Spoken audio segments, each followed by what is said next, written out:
राधे राधे, जय माता की भक्तों। आप सभी का स्वागत करती हूँ स्पिरिचुअल ज्ञान साधना में और आप सभी से अनुरोध करती हूँ कि स्पिरिचुअल ज्ञान साधना को सब्सक्राइब कर लीजिए और बेल आइकन को प्रेस कर दीजिए ताकि आपको नई नई वीडियोस का नोटिफिकेशन। ओम बृहस्पते नमः। जय माता की। राधे राधे भक्तों, कैसे हैं आप सभी लोग?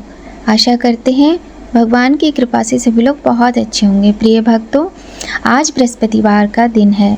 बृहस्पतिवार का दिन भगवान विष्णु को ही समर्पित है।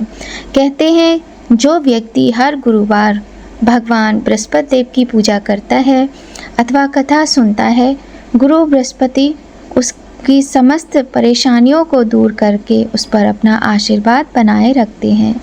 गुरुवार व्रत पूजा कथा में कई बातें ऐसी बताई गई हैं जिन्हें मनुष्य को ध्यानपूर्वक अपनाना चाहिए।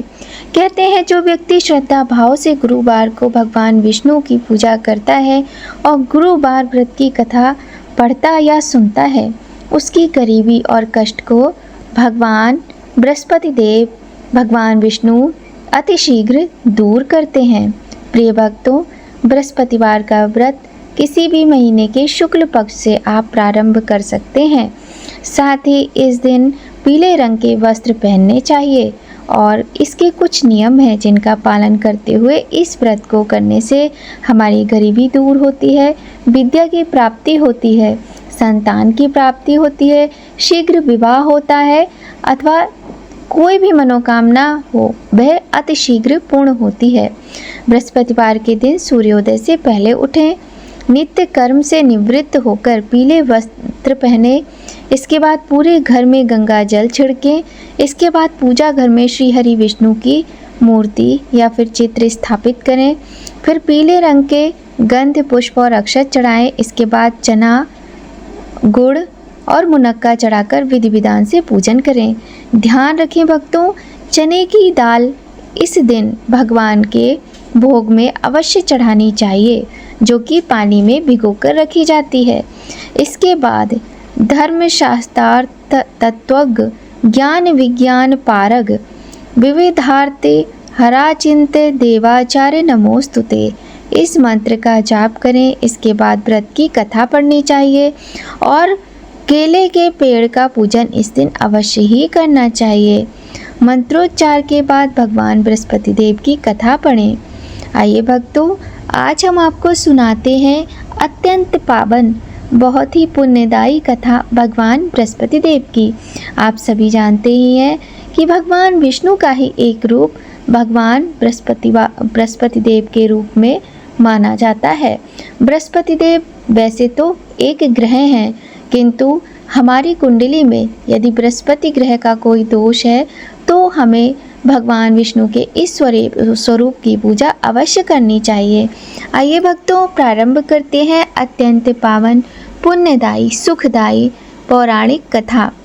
बोलिए गणेश भगवान की जय, गौरी शंकर भगवान की जय, लक्ष्मी नारायण भगवान की जय, बोलिए बृहस्पति देव भगवान की जय।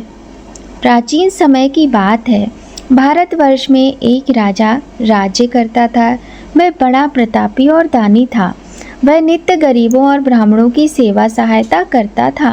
वह प्रतिदिन मंदिर में भगवान के दर्शन को जाता था, लेकिन उसकी रानी को ये बात अच्छी नहीं लगती थी। वह ना ही भगवान का पूजन करती थी और ना ही दान करने में उसका मन लगता था। एक दिन राजा शिकार खेलने वन को गए हुए थे तो रानी और दासी महल में अकेली थी। उसी समय बृहस्पति देव साधु वेश में राजा के महल में भिक्षा के लिए गए और भिक्षा मांगी तो रानी ने भिक्षा देने से मना कर दिया। रानी ने कहा कि हे साधु महाराज, मैं तो दान पुण्य से तंग आ गई हूँ। इस कार्य के लिए मेरे पतिदेव ही बहुत हैं। अब आप ऐसी कृपा करें कि सारा धन नष्ट हो जाए और मैं आराम से रह सकूं। साधु ने कहा, देवी तुम तो बड़ी विचित्र हो। धन और संतान से भला कौन दुखी होता है? इसकी तो कामना सभी करते हैं। पापी भी पुत्र और धन की इच्छा करते हैं। अगर तुम्हारे पास अधिक धन है तो भूखे मनुष्यों को भोजन कराओ, दान पुण्य करो, प्याऊ लगवाओ, ब्राह्मणों को दान दो, कुआं, तालाब, बावड़ी, बाग, बगीचे आदि का निर्माण कराओ, मंदिर, पाठशाला, धर्मशाला बनवाओ, निर्धनों की कुंवारी कन्याओं का विवाह कराओ, साथ ही यज्ञ आदि कर्म करो, अपने धन को शुभ कार्यों में खर्च करो। ऐसा करने से तुम्हारा नाम परलोक में सार्थक एवं स्वर्ग की प्राप्ति होगी। लेकिन रानी पर उपदेश का कोई प्रभाव ना पड़ा।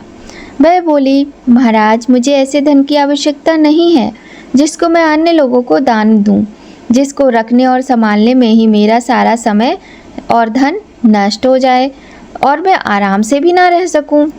बृहस्पति देव बोले, ठीक है, जैसी तुम्हारी इच्छा वैसा ही होगा। तो मैं तुम्हें बताता हूँ, तुम वैसा ही करना। बृहस्पतिवार को घर को गोबर से लीपना, अपने केशों को पीली मिट्टी से धोना। राजा से कहना वह बृहस्पतिवार को हजामत बनवाए। भोजन में मांस मदिरा खाना और कपड़े धोबी के यहाँ धुलने डालना। ऐसा करने से 7 बृहस्पतिवार में ही तुम्हारा सारा धन नष्ट हो जाएगा और तुम्हारे सारे कष्ट दूर हो जाएंगे। इतना कहकर वह साधु महाराज वहाँ से अंतर्ध्यान हो गए। इसके बाद रानी ने वही किया जो साधु जी ने बताया था। 3 बृहस्पतिवार ही बीते थे कि उसका समस्त धन संपत्ति नष्ट हो गया और भोजन के लिए राजा रानी तरसने लगे। तब एक दिन राजा ने रानी से कहा, तुम यहाँ पर रहो, मैं दूसरे देश में चाकरी के लिए चला जाऊं, क्योंकि यहाँ पर मुझे सभी मनुष्य जानते हैं, इसलिए कोई कार्य नहीं कर सकता। देश चोरी परदेश भीख बराबर है। ऐसा कहकर राजा परदेश चला गया। वहाँ जंगल में जाता और लकड़ी काट कर लाता और शहर में बेचता। इस तरह जीवन व्यतीत करने लगा। इधर राजा के बिना रानी और दासी दुखी रहने लगीं।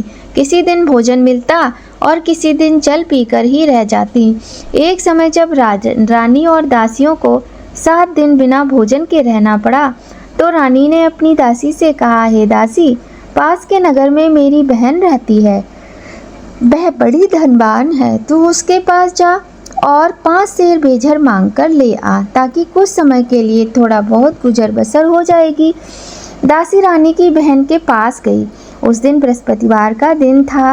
रानी की बहन उस समय बृहस्पति देव भगवान की कथा सुन रही थी। दासी ने रानी की बहन को अपनी रानी का संदेश दिया, लेकिन रानी की बहन ने कोई उत्तर नहीं दिया।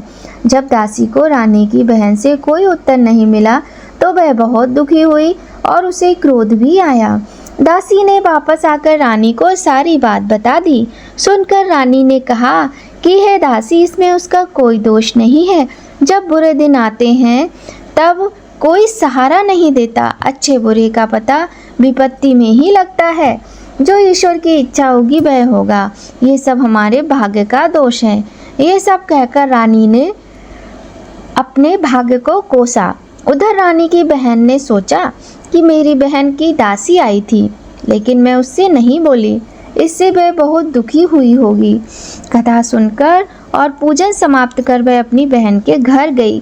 कहने लगी, हे बहन, मैं बृहस्पतिवार का व्रत कर रही थी।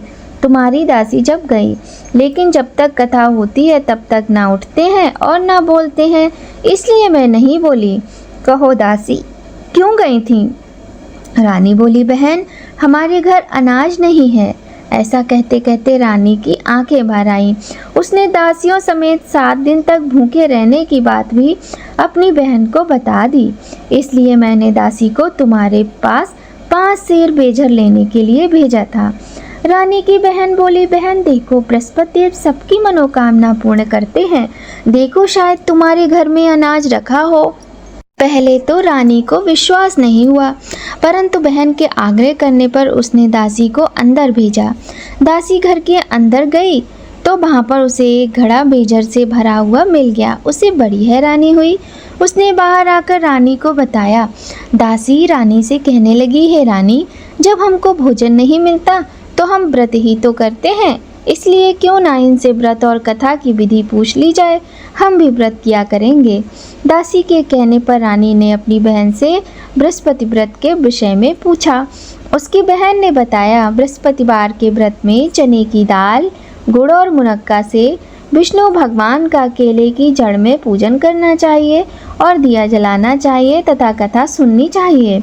उस दिन एक ही समय भोजन करें, भोजन में पीले खाद्य पदार्थ का सेवन अवश्य करना चाहिए। इससे गुरु भगवान प्रसन्न होते हैं, अन्य पुत्र और धन का वरदान देते हैं, साथ ही सभी मनोकामनाएं पूर्ण करते हैं। व्रत और पूजन की विधि बताकर रानी की बहन अपने घर को चली गई। रानी और दासी दोनों ने निश्चय किया कि बृहस्पति देव भगवान का पूजन जरूर करेंगे। 7 रोज बाद जब बृहस्पतिवार आया तो उन्होंने व्रत रखा। गुड़साल में जाकर चना और गुड़ बीन कर ले आई तथा उसकी दाल से केले की जड़ का पूजन किया। भगवान विष्णु का पूजन किया। अब पीला भोजन कहाँ से आए, दोनों बड़ी दुखी हुई, परंतु उन्होंने व्रत किया था, इसलिए बृहस्पति भगवान प्रसन्न थे। एक साधारण व्यक्ति के रूप में वे 2 थालों में पीला भोजन लेकर आए और दासी को देकर बोले, हे दासी, ये भोजन तुम्हारे और तुम्हारी रानी के लिए है, इसे तुम दोनों ग्रहण करना। दासी भोजन पाकर बड़ी प्रसन्न हुई। उसने रानी से कहा, चलो रानी जी भोजन कर लो, परंतु रानी को भोजन के बारे में कुछ पता ही नहीं था, इसलिए उसने कहा कि जा तू ही भोजन कर, क्यों व्यर्थ में हमारी हंसी उड़ाती है। तब दासी ने कहा, रानी एक व्यक्ति भोजन दे गया है। तब रानी ने कहा, वह व्यक्ति तो तेरे लिए ही भोजन दिया गया है, तू ही भोजन कर। तब दासी ने कहा, वह व्यक्ति हम दोनों के लिए 2 थालों में भोजन देकर गया है, इसलिए मैं और आप दोनों साथ साथ भोजन करेंगे। यह सुनकर रानी बहुत प्रसन्न हुई और दोनों ने गुरु भगवान को नमस्कार कर भोजन किया। उसके बाद से वे प्रत्येक बृहस्पतिवार को गुरु भगवान का व्रत और पूजन करने लगी।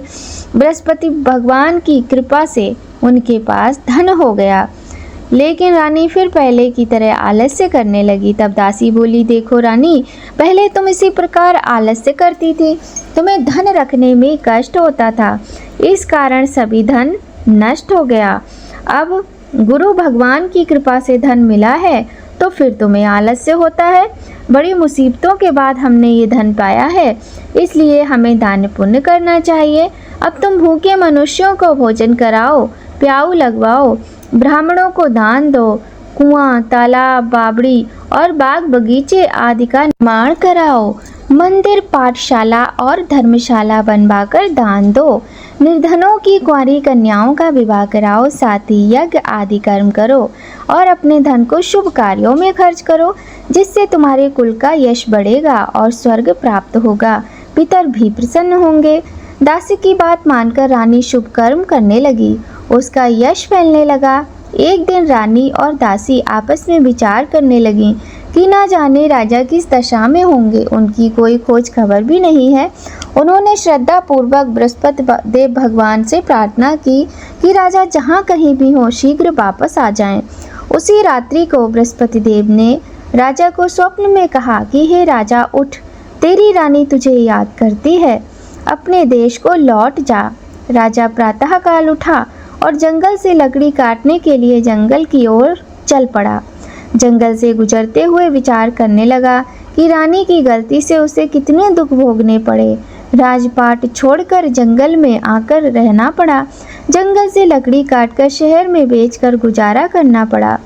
ऐसी बातों को याद करके राजा अत्यंत व्याकुल होकर दुखी होने लगा। उसी समय राजा के पास बृहस्पति देव भगवान साधु के वेश में आकर बोले, हे लकड़हारे, तुम इस सुनसान जंगल में किस चिंता में बैठे हो, मुझे बतलाओ। ये सुन राजा के नेत्रों में जल भर आया। साधु की वंदना कर राजा ने अपनी संपूर्ण कहानी सुना दी। महात्मा दयालु होते हैं।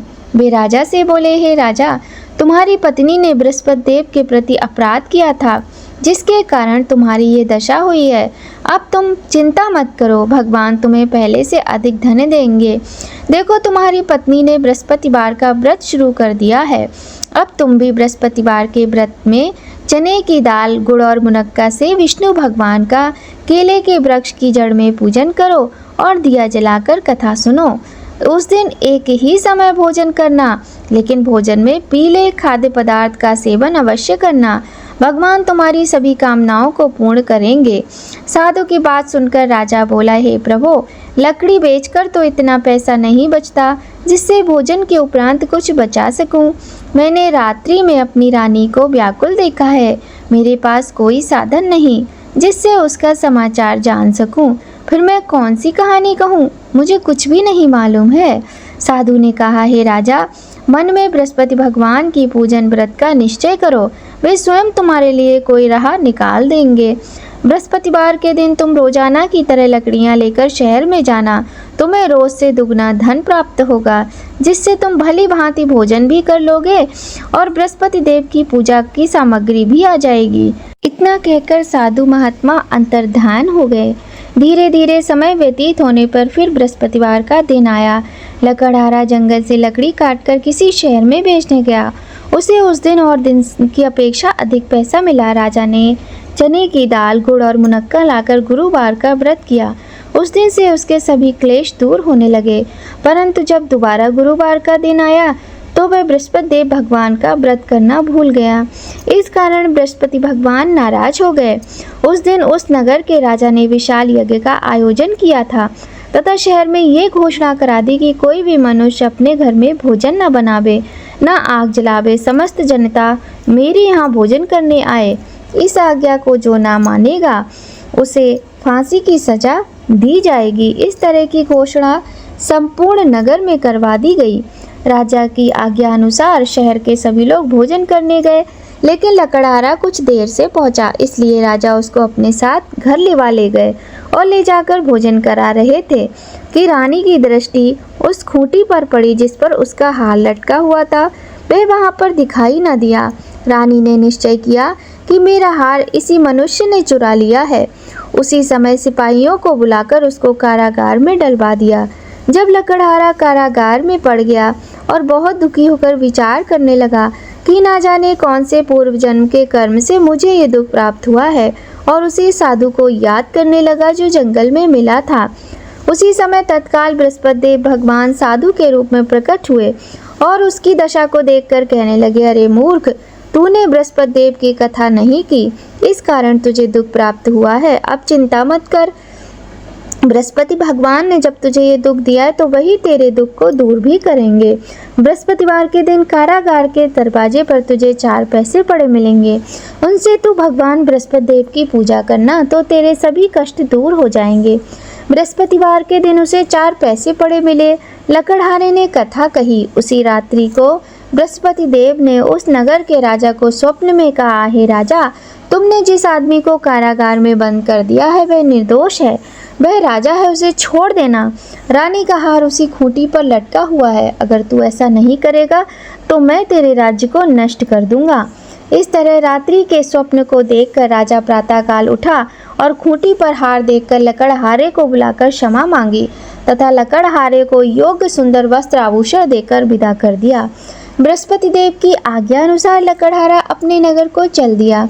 राजा जब अपने नगर के निकट पहुंचा तो उसे बड़ा आश्चर्य हुआ। नगर में पहले से अधिक बाग, तालाब, कुएं तथा बहुत सी धर्मशाला, मंदिर आदि बन गए हैं। राजा ने पूछा, ये किसका बाग और धर्मशाला है? तब नगर के सब लोग कहने लगे कि ये सब रानी और बांदी के हैं। तो राजा का आश्चर्य और बढ़ गया और क्रोध भी आया। जब रानी ने ये खबर सुनी कि राजा आ रहे हैं तो उसने बांदी से कहा कि हे दासी, देख, राजा हमको कितनी बुरी हालत में छोड़ गए थे। हमारी ऐसी हालत देखकर कहीं वह लौट ना जाए, इसलिए तू दरवाजे पर खड़ी हो जा। आज्ञा अनुसार दासी दरवाजे पर खड़ी हो गई। राजा आए तो उन्हें अपने साथ लिवा ले गई। तब राजा ने क्रोध करके अपनी रानी से पूछा कि ये धन तुम्हें कैसे प्राप्त हुआ है? तब उन्होंने कहा, हमें यह सब धन बृहस्पति देव के व्रत के प्रभाव से प्राप्त हुआ है। राजा ने निश्चय किया कि 7 रोज बाद तो सभी बृहस्पति देव का पूजन करते हैं, परंतु मैं प्रतिदिन दिन में 3 बार कहानी कहूँगा और रोज व्रत किया करूँगा। अब हर समय राजा के दुपट्टे में चने की दाल बंधी रहती और राजा दिन में 3 बार कहानी कहता। एक रोज राजा ने विचार किया कि चलो अपनी बहन के घर हो आए। इस तरह निश्चय कर राजा घोड़े पर सवार हो अपनी बहन के यहाँ को चलने लगा। मार्ग में उसने देखा कि कुछ आदमी एक मुर्दे को लिए जा रहे हैं। उन्हें रोककर राजा कहने लगे, अरे भाइयों, मेरी बृहस्पति देव की कथा तो सुन लो। वे बोले, लो, हमारा तो आदमी मर गया, इसको अपनी कथा की पड़ी है। परंतु कुछ आदमी बोले, अच्छा कहो, हम तुम्हारी कथा भी सुनेंगे। राजा ने दाल निकाली और जब कथा आधी हुई कि मुर्दा हिलने लग गया, और जब कथा समाप्त हो गई तो राम राम करके मनुष्य खड़ा हो गया।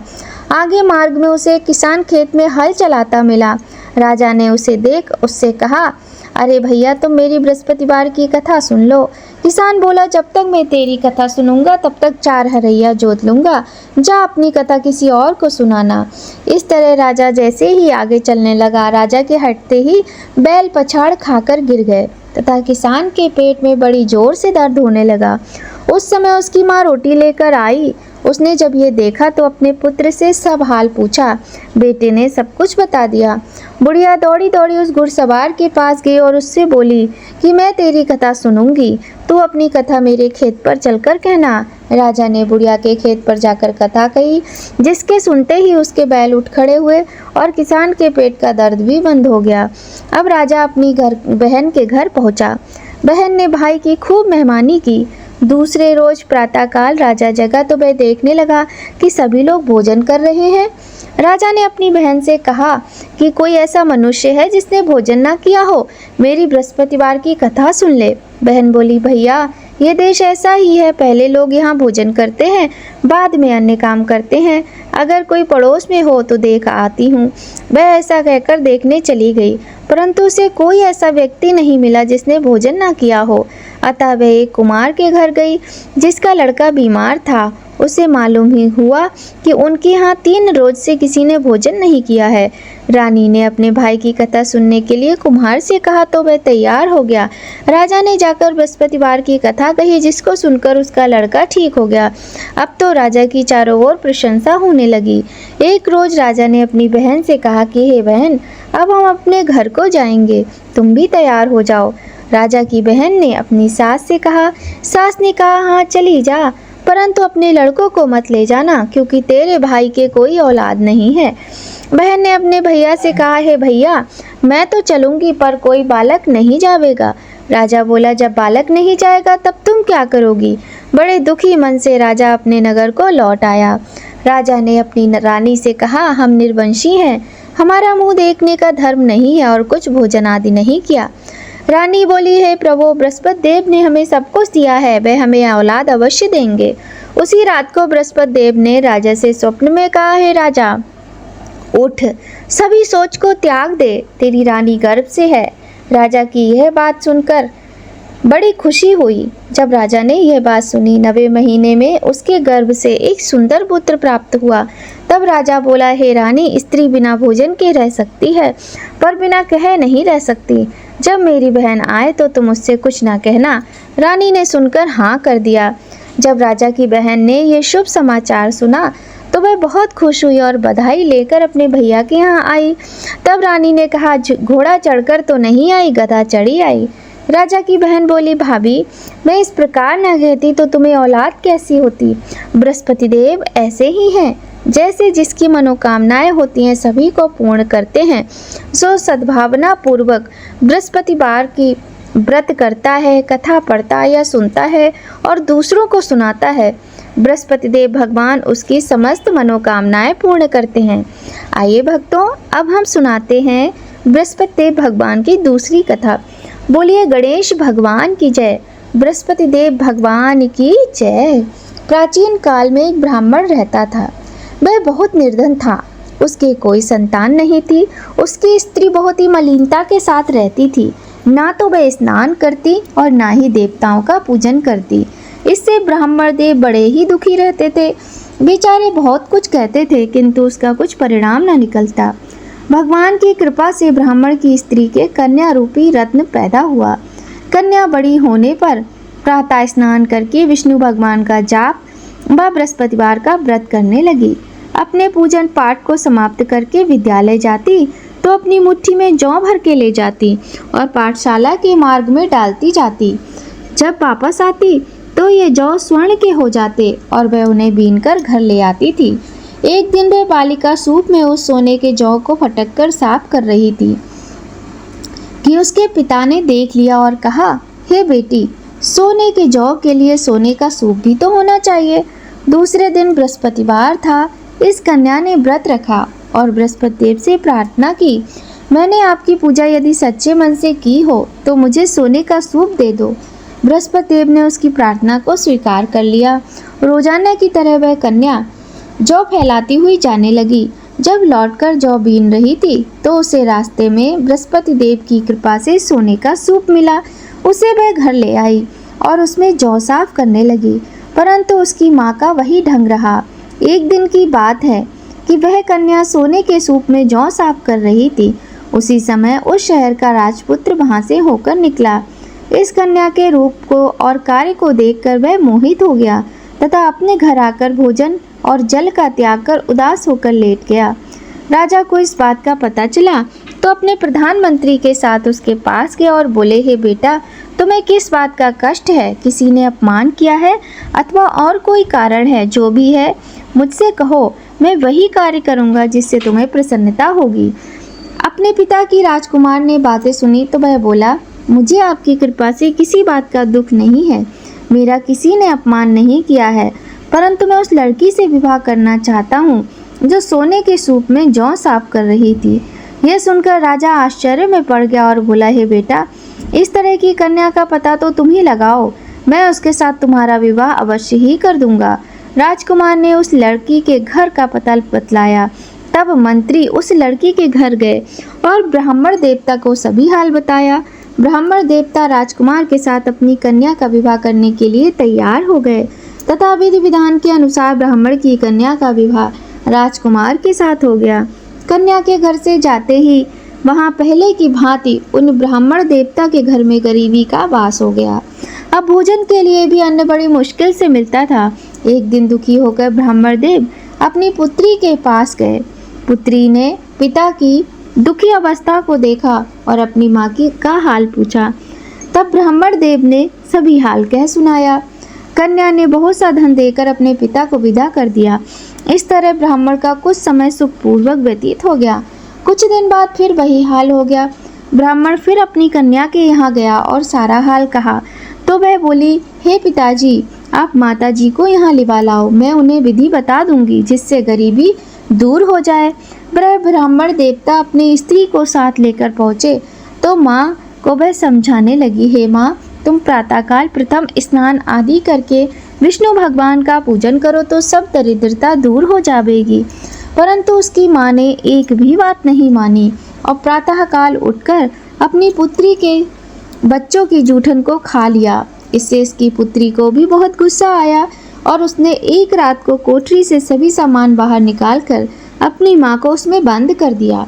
प्रातःकाल उसे निकाला तथा स्नान आदि करा के पाठ करवाया तो उसकी माँ की बुद्धि ठीक हो गई और फिर प्रत्येक बृहस्पतिवार को व्रत रखने लगी। इस व्रत के प्रभाव से उसके माता पिता बहुत धनवान और पुत्रवान हो गए और बृहस्पति देव जी के प्रभाव से इस लोक के सुख भोग कर स्वर्ग को प्राप्त हुए।